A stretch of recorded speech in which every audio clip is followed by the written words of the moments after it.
I have a 25-year-old male athlete reporting to the clinic with a chief complaint of left knee pain.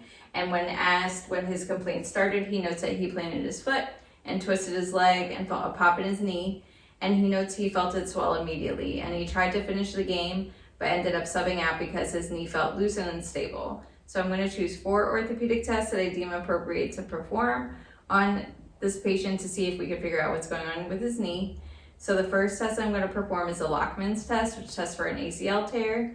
So I'm going to have the patient lie supine and with the unaffected leg first, which is the right leg, I'm going to bring his leg into 30 degrees of flexion, and I'm going to slightly rotate the tibia outwardly, and then I'm going to pull the tibia towards me. And then I'm going to do the same thing with the affected leg.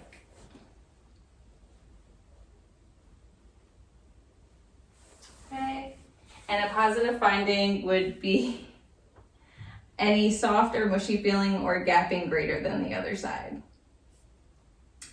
The second test I'm going to perform is the posterior jaw test, which tests for a PCL tear. So I'm going to start on the right leg again, and the patient will remain supine. And I'm going to bring the patient's leg up to 90 degrees of flexion and ask if I can gently sit on your foot. Is it okay if I sit on your foot? Yes. Okay. And then, a little higher. And then I'm going to push on the tibia posteriorly. And I'm going to do the same thing with the other foot. With the other leg. Okay. Is it okay if I sit on your foot? Yes. Thank you. Okay. Okay. And a positive finding would be any softer, mushy feeling or gapping. And the next test I'm going to perform is the valgus stress test on the knee for an MCL or medial collateral ligament tear. And he'll remain in the supine position.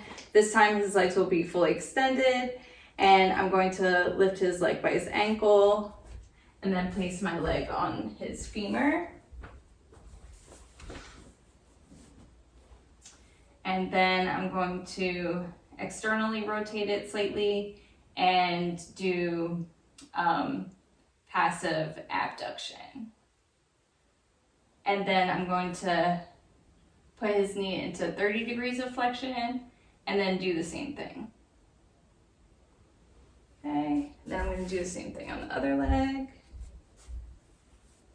I'm going to lift it by the ankle, keep it straight, hold his femur in place to fixate it, and then perform passive abduction.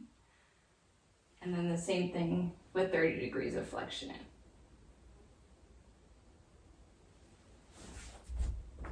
Okay. And a positive would be any gapping on the medial side of the leg, of the knee, or reproduction of the pain. And lastly, I'll perform a Varus stress test of the knee for lateral collateral ligament injury. So it's basically the same test, but opposite. So this time I'll grab the leg right above the knee, right above the ankle, and I'm going to perform passive adduction of the knee. And then I'll do the same thing with 30 degrees of flexion. Okay. And then same thing with this one. Grab the ankle. I'll fixate the femur this way and then passively adduct the knee or the tibia. And a positive finding would also be gapping on the lateral side or reproduction of the pain. I would definitely refer this patient out to an orthopedist for imaging, and I would also co-treat 2 to 3 times a week for a month. And then to show dermatomes L1, L2, and 3. They're all above the knee, and dermatome L1 is at the hip area here, and then dermatome L2 is beneath that, and then dermatome L3 is more medial on the lower portion of the thigh. Okay.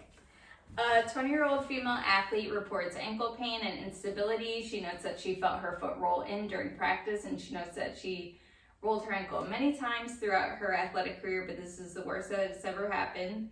Upon examination, I noted that there's significant swelling and bruising on the lateral aspect of the ankle.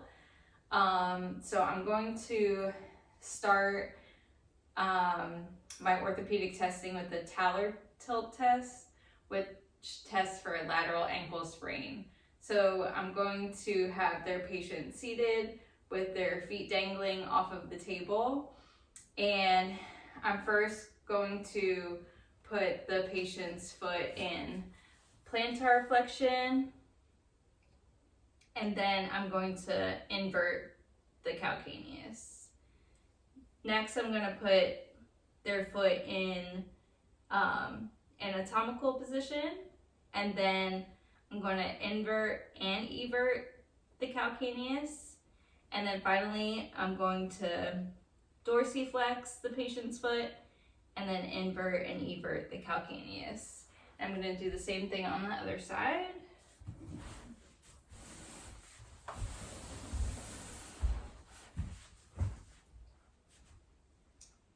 Okay.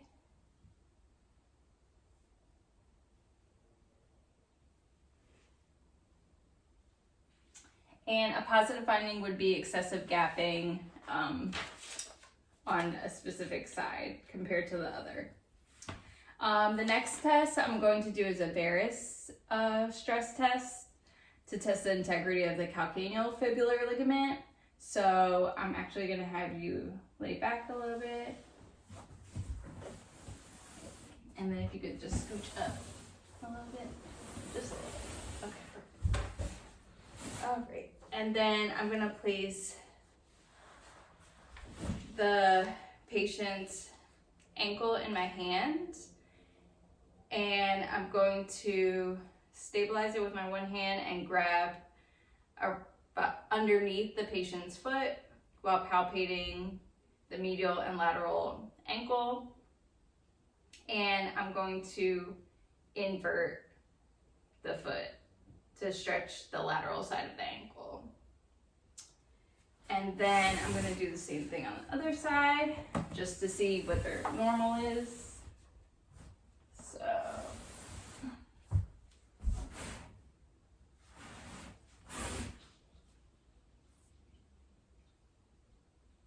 okay, and a positive finding would be pain. And then I'm also going to perform a valgus stress test on the ankle by basically twisting the foot the other way to test the integrity of the deltoid ligament on the inside of the ankle. So I'm gonna place your foot on my lap if that's okay. Yes. And then I'm going to basically grab the ankle by placing my hand under the patient's foot and then just stretching it laterally. And I'm going to do the same thing with the other side.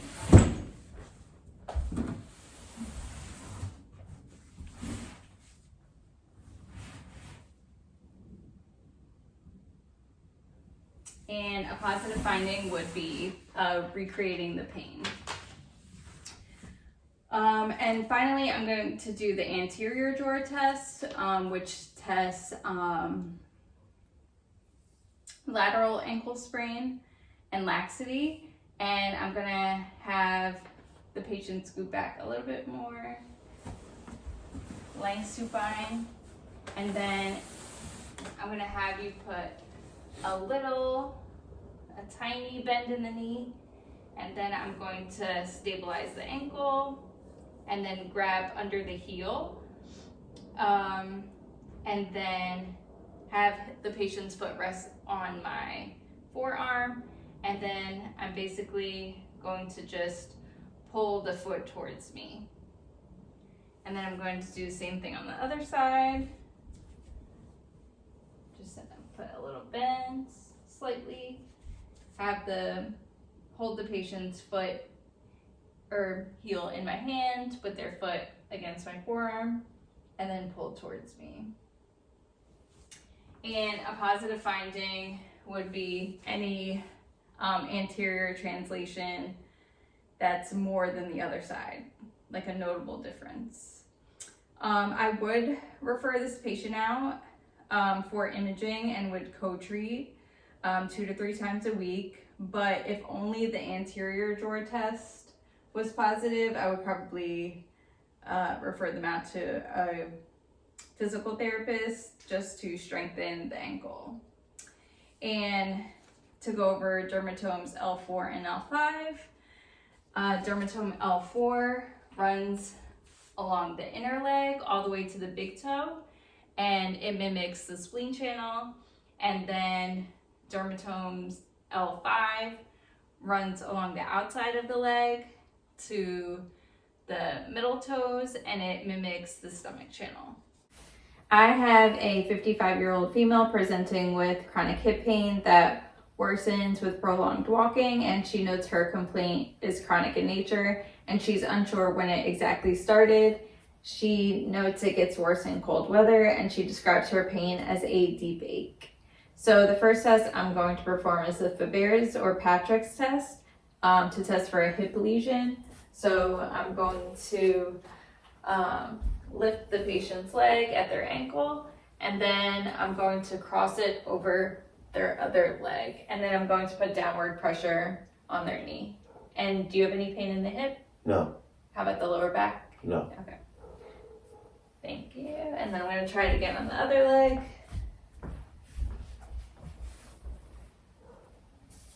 And then downward pressure. Any pain in the hip or lower back? No. And a positive finding would be pain in the hip, or a secondary finding would be SI joint pain. So the next test I'm going to perform is the O'Bear's test to test for any IT band tightness or contracture. And this time I'll have the patient lie lateral recumbent, so I'll have you go on your side. Is it okay if I come behind you? Yes. Okay, thank you. And then I'm going to put the patient's leg in slight passive extension, and then I'm going to drop it on the table. Okay, and do you have any pain on the side of your leg? No. Okay. And then roll to the other side. Is it okay if I come behind you again? Yeah. Okay. And then I'm going to do the same thing on this side and lift the patient's leg and drop it behind them. And a positive test would be if the leg does not fall, or if there's any pain along the side of the leg. Do you have any pain on this side? No. Okay. And you can roll on your back. And the next test I'm going to do is the Thomas test to test for any hip flexor, contracture, tightness. So with the patient lying supine, I'm going to ask the patient to grab their right knee to their chest as close as they can. So lift your leg up as far as you can to your chest, and then I'll check for lordosis, and then you can drop it and do the other leg as close to your chest as possible. And then a positive finding would be if the extended leg lifts up off the table. Okay, you can drop your leg. Thank you.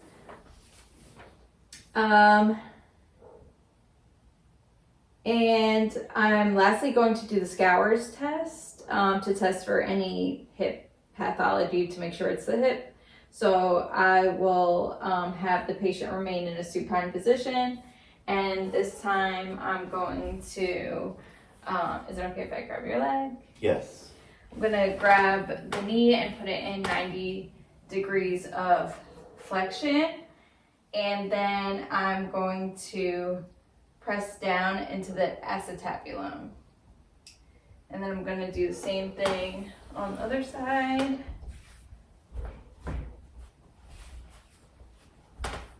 Put it in 90 degrees of flexion. And then I'm gonna push down into the acetabulum. Do you have any pain in either side? No. Okay. And a positive finding here would be pain.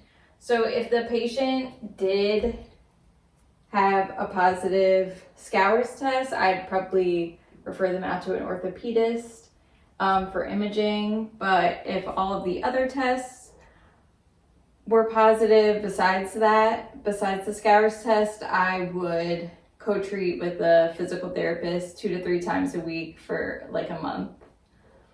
I'm also going to palpate your gluteus medius. Could you flip over into the prone position with on your stomach? Thank you. Is it okay if I touch your upper buttocks? Yes. Okay. And to find the gluteus medius, I'm going to start by finding the patient's trochanter, which is right here, and then I'm going to follow that up. I'm going to touch your lower back, okay? Okay. I'm going to trace from the trochanter to the PSIS, and that's the gluteus medius. A 30-year-old male was involved in a motor vehicle accident and complains of shoulder pain and limited range of motion. He denies losing consciousness or hitting his head. He notes that he was checked out via ambulance after the accident, and they said everything was looking fine head injury-wise. In addition to shoulder pain, he also notes some neck stiffness and tightness, and he denies any numbness or tingling in the upper extremities. He denies any headache or vision changes. So I'm going to check out this patient's shoulder, and the first test I'm going to do is a full can or supraspinatus press test to test for a supraspinatus tear. So I'm going to bring the patient's arm up to about here, and then can you give me a thumbs up? All right, and then hold your arm there, and then I'm going to push down, and I want you to resist my pressure. Okay. All right, good, thank you. And then I'm going to do the same thing on the other arm. All right, give me a thumbs up. Can you resist my pressure? Perfect. Thank you. You can lower your arm. And a positive test would be if he was unable to resist my pressure, or if there was a noticeable difference or weakness from one side to the other. The other test I'm going to perform is the empty can test. So it's basically the opposite, and this is also for a supraspinatus tear or impingement. So I'm going to have you lift your arm like you did again, but this time you're going to give me a thumbs down, and then you're going to resist my pressure. Okay, thank you. And then same thing with this one. Give me a thumbs down. Okay. So a positive finding would be inability to resist my pressure, or if there was a noticeable weakness from one side to the other. And then the next test I'm going to perform is the subscapularis liftoff test. So you can face it that way, just like scoot. Okay, next we'll try the subscapularis liftoff or Gerber's test to test for a subscapularis tear or weakness. So for this one, is it okay if I come behind you? Yes. Okay, and I'll have you rest your hand on your lower back like this. And then you're gonna lift your hand up off of your lower back and resist my pressure. Okay, and then I'll have you do the other side. And then lift your hand off your lower back and resist my pressure. Okay. And a positive finding would be any weakness or an inability to resist my pressure, or if there's any pain. I'm also going to do the resisted external rotation test with this patient to test for an infraspinatus tear and or a teres minor tear or weakness. So you'll remain seated like this, And then, is it okay if I touch your elbow? We're gonna put it like next to your hip. Okay. Okay. And then you're gonna put your hand like this. All right. Lift it. Like, don't rest it on your lap. And then you're going to resist my pressure. So I'm gonna press in and you press out. Okay. All right. And then we'll do the same thing on the other side. You just want to scoot this way. And I'll hold your same thing, your elbow at your hip, and then you'll resist my pressure. All right, good. And a positive finding would be any pain. Did you have any pain? No. Or any weakness or a noticeable weakness from side to side. I would refer this patient to an orthopedist for imaging, and I would co-treat once the imaging came back twice a week. And to show C6 dermatome, that runs along the lung channel on the anterior lateral aspect of the arm down to the thumb and index finger. And the C8 dermatome follows the heart channel, and that runs more medial all the way to the pinky and ring finger.